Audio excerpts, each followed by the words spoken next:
ये सिरोही से मंडार जाने वाला मार्ग है, स्टेट हाईवे है और यहाँ फर्राटेदार गाड़ियाँ दौड़ती हैं। गाड़ियाँ प्रदूषण करती है और उस प्रदूषण से बचने के लिए सरकार कहती है कि वृक्षारोपण कीजिए। वृक्षारोपण की बात हर साल होती है, होती रहेगी, होती आई है। बहुत सारे लोग जागरूक होते हैं, वृक्षारोपण करते हैं, कुछ लोग सफल हो जाते हैं और कुछ लोग असफल होकर फिर सफल होने की तैयारी कर लेते हैं। एक नाम है इस मारवाड़ की भूमि पर श्रीमान किशोर जी खीमावत साहब का, एक नाम है उस प्रकृति प्रेमी का, एक नाम है उस पर्यावरण के पुजारी का, एक नाम है सच्चे वृक्ष मित्र का, जिन्होंने अपने दम पर वृक्षारोपण किया, या यूं कहें कि नीम नारायण लगाए। उनके द्वारा लगाए गए नीमों की संख्या संभवतः मैं नहीं बता पाऊंगा, लेकिन मैं इतना जानता हूँ कि 5 लाख से अधिक नीम उन्होंने लगाए और उनको इस तरह से वृक्ष बना दिया। हर नीम को सुरक्षा दी ट्री गार्ड से। मैं इस स्टेट हाईवे पे खड़ा हूँ और नीम की बात कर रहा हूँ, नीम को नमन कर रहा हूँ, नीम को प्रणाम कर रहा हूँ और नीम लगाने वाले को याद कर रहा हूँ, श्रीमान किशोर जी खीमावत साहब। एक व्यक्ति है, एक संस्था है, एक मिशन है, एक संकल्प है और एक समाधान है, और उसी शख्सियत का नाम है श्रीमान किशोर जी खीमावत साहब। एक संकल्प जगा होगा श्री किशोर जी खीमावत साहब के मन में कि मुझे इस मारवाड़ के लिए, इस धरती के लिए, जहां अंग्रेजी बबूल तो दिखाई देते हैं लेकिन नीम नारायण कम होते जा रहे हैं, और उस संकल्प की पूर्ति के लिए आपने ये बीड़ा उठा लिया। हे प्रभु, ऐसे ऐसे लोग इस दुनिया में हैं जिनका नाम लेने से वाणी पवित्र हो जाती है, जिनके त्याग, जिनके तप, जिनके सहयोग, जिनकी तपस्या के लिए कोई शब्द नहीं है। पर्यावरण की प्रहरी कहें इनको, ईश्वर प्रकृति में भगवान को देखने वाले कहें, या साधना की पराकाष्ठा कहें, लेकिन इनके लिए कोई शब्द नहीं है। मैं राजेंद्र नरू का सिरोही टेम्पल्स की तरफ से वंदन करता हूँ।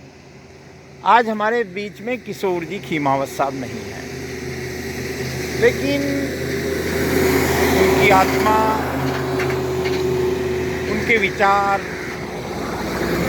उनका संकल्प आज काम कर रहा है और ये आगे तक जाना चाहिए। श्री किशोर जी खीमावत साहब आज भी एक जिंदा संस्था है जो सिर्फ नीम नहीं लगाती, वो तालाब खोदती है, वो गोचर से अंग्रेजी बबूल की सफाई करके घास लगाती है, वो गौ सेवा करती है, गौशाला चलाती है। आप देख सकते हैं सिरोही से लेकर जीरावला तक संलग्न नीम है इस तरह से, और ये कोई आसान काम नहीं है सज्जनों, ये कोई आसान काम नहीं है।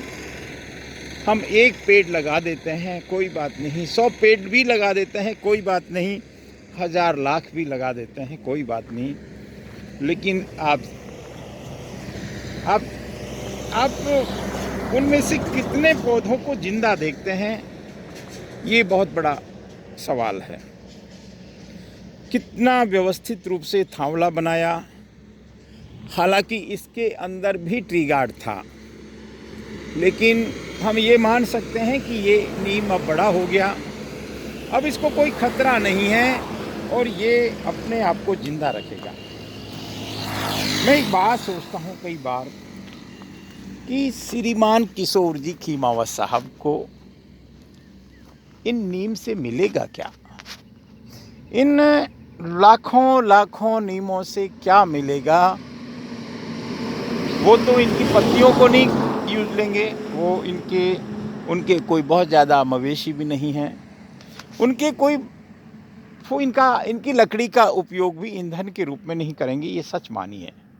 क्योंकि इनकी पत्तियां अगर नीचे गिरेंगी तो खाद बनेगी, ये दिन भर ऑक्सीजन देगा। तो इस संसार में, इस धरती पर जितने भी जीवात्मा हैं, जितने भी शरीर हैं, उनको प्राणवायु का काम करेगा। मैं इस अवसर पर श्री किशोर जी खीमावत साहब का, लेकिन चिंता एक बात की है कि आज इस धरती पर सैकड़ों किशोर खीमावत साहब चाहिए, जो बिना किसी स्वार्थ के, बिना किसी अपेक्षा के, बिना किसी आकांक्षा के इस मिशन को चला रहे हैं। मैं इस नीम की छाया में मैं कहीं जा रहा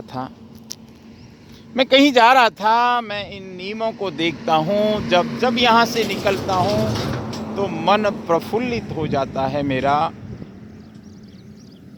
मैं उस दिव्य आत्मा को एक प्रार्थना जरूर करता हूँ, हे ईश्वर, ऐसी दिव्य आत्मा को अपने चरणों में स्थान देना और ये मिशन जिंदा रखना। देखिए, जब तक इस धरती पर ये पेड़ हैं, आपका जीवन है, आपकी पृथ्वी है। आप पृथ्वी बचाओ की बात करते हैं, लेकिन पृथ्वी बचाओ के काम करने जरूरी हैं। बात करने से कहीं काम नहीं चलेगा। संख्या की बात करूं तो लाखों नीम लगाए, एक पेड़ को बड़ा करना बहुत कठिन काम है। हम जगह जगह इस पूरी लाइन को देख सकते हैं, कितनी विषम परिस्थितियां रही होंगी। पशुओं से डर, इतने लंबे क्षेत्र में कैसे पानी पिलाते होंगे ये लोग। मैंने देखा है इनको, इनके खुद के टैंकर्स हैं, बड़े बड़े टैंकर हैं, इनके वर्कर हैं, इनके कर्मचारी हैं, वो लगे रहते हैं और उनका लक्ष्य होता है कि जो पेड़ लगाया जाए उसको वृक्ष बना दिया जाए। मैं विराम देता हूँ मेरी वाणी को, लेकिन इस नीम की छाया के साथ। धन्यवाद।